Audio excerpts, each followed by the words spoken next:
ओम गणेशाय नमः। एक बार जब पूरा संसार प्रलय से ग्रसित हो गया था और चारों ओर पानी ही पानी दिखाई देता था, उस समय भगवान विष्णु की नाभि से एक कमल उत्पन्न हुआ। उस कमल से ब्रह्मा जी निकले। इसके अलावा भगवान नारायण के कानों से कुछ मैल भी निकला। उस मैल से मधु और केटव नाम के दो दैत्य बन गए।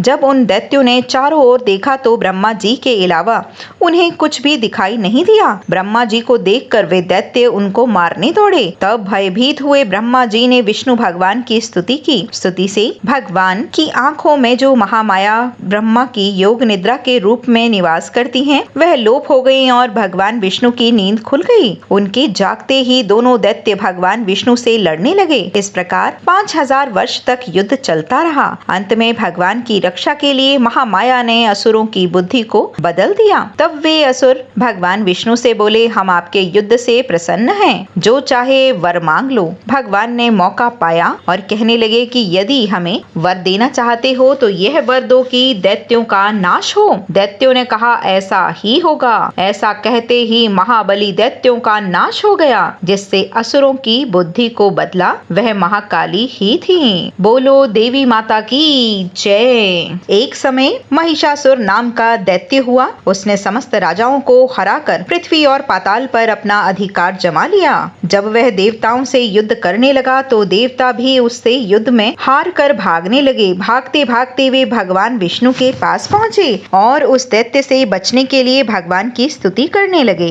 देवताओं की स्तुति करने से भगवान विष्णु और शंकर जी प्रसन्न हुए। तब उनके शरीर से एक तेज निकला जिसने महालक्ष्मी का रूप धारण कर लिया। इन्हीं माँ लक्ष्मी ने महिषासुर दैत्य को युद्ध में मारकर देवताओं का कष्ट दूर किया। बोलो महादेवी लक्ष्मी की जय। एक समय शुंभ निशुंभ नाम के दो दैत्य बहुत बलशाली थे। उनसे युद्ध में मनुष्य तो क्या देवता भी हार गए। जब देवताओं ने देखा कि अब युद्ध में वह नहीं जीत सकते, तब वह स्वर्ग छोड़कर भगवान विष्णु की स्तुति करने लगे।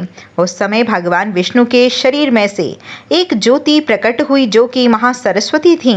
महासरस्वती अत्यंत रूपवान थी।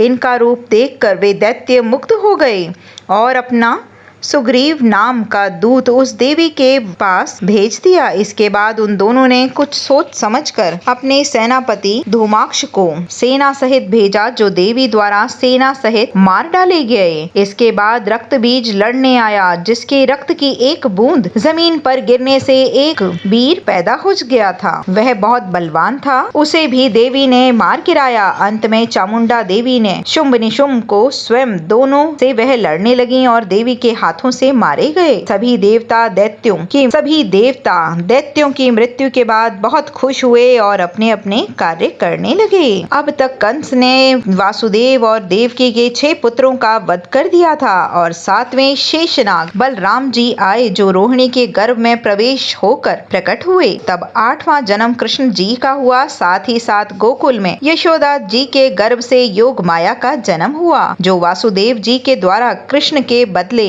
मथुरा में लाई गई थी। जब कंस ने कन्या स्वरूप उस योग माया को मारने के लिए पटकना चाहा तो वह हाथ से छूट गई और आकाश में जाकर देवी का रूप धारण कर लिया। आगे चलकर इसी योग माया ने श्री कृष्ण के साथ योग विद्या और महाविद्या बनकर कंस, चाणूर आदि शक्तिशाली असुरों का संहार किया।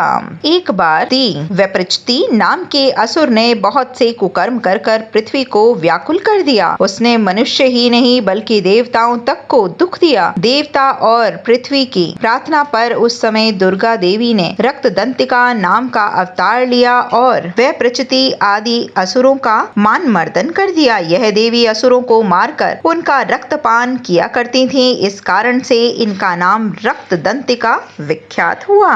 एक समय पृथ्वी पर लगातार 100 वर्षों तक पानी की वर्षा ही नहीं हुई। इस कारण चारों ओर हाहाकार मच गया। सभी जीव भूख और प्यास से से व्याकुल होकर मरने लगे। उस समय मुनियों ने मिलकर देवी भगवती की उपासना की। तब जगदम्बा जी ने शाकुंभरी नाम से स्त्री रूप में अवतार लिया और उनकी कृपा से जल की वर्षा होने लगी, जिससे पृथ्वी के समस्त जीवों को जीवन प्राप्त हुआ। एक समय भारतवर्ष में दुर्गम नाम का राक्षस हुआ। उसके डर से पृथ्वी ही नहीं, स्वर्ग और पाताल में निवास करने वाले लोग भी भयभीत थे। ऐसी विपत्ति के समय में भगवान की शक्ति ने दुर्गा या दुर्ग सेना के नाम से अवतार लिया और दुर्गम राक्षस को मारकर ब्राह्मणों और हरि भक्तों की रक्षा की। दुर्गम राक्षस को मारने के कारण ही तीनों लोकों में इनका नाम दुर्गा देवी प्रसिद्ध हो गया। एक बार महा अत्याचारी अरुण नाम का एक असुर पैदा हुआ। उसने स्वर्ग में जाकर उपद्रव करना शुरू कर दिया। देवताओं की पत्नियों का सतीत्व नष्ट करने की कुचेष्टा करने लगा। अपने सतीत्व की रक्षा के लिए देव पत्नियों ने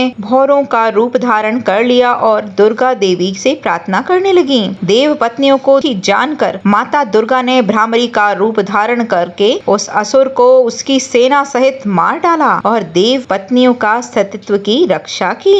एक बार पृथ्वी पर चंडमुंड नाम के दो राक्षस पैदा हुए। वे दोनों इतने बलवान थे कि संसार में उनका राज्य फैल गया और स्वर्ग के देवताओं को हराकर वहां भी अपना अधिकार जमा लिया। इस प्रकार देवता बहुत दुखी हुए और देवी की स्तुति करने लगे। तब देवी चंडिका के रूप में अवतरित हुई और चंडमुंड नामक राक्षसों को मारकर संसार का दुख दूर किया। देवताओं का गया स्वर्ग पुनः उन्हें लौटा दिया। इस प्रकार चारों ओर सुख का राज्य छा गया। बोलो देवी मैया की जय, माता पार्वती की जय, माता दुर्गा की जय।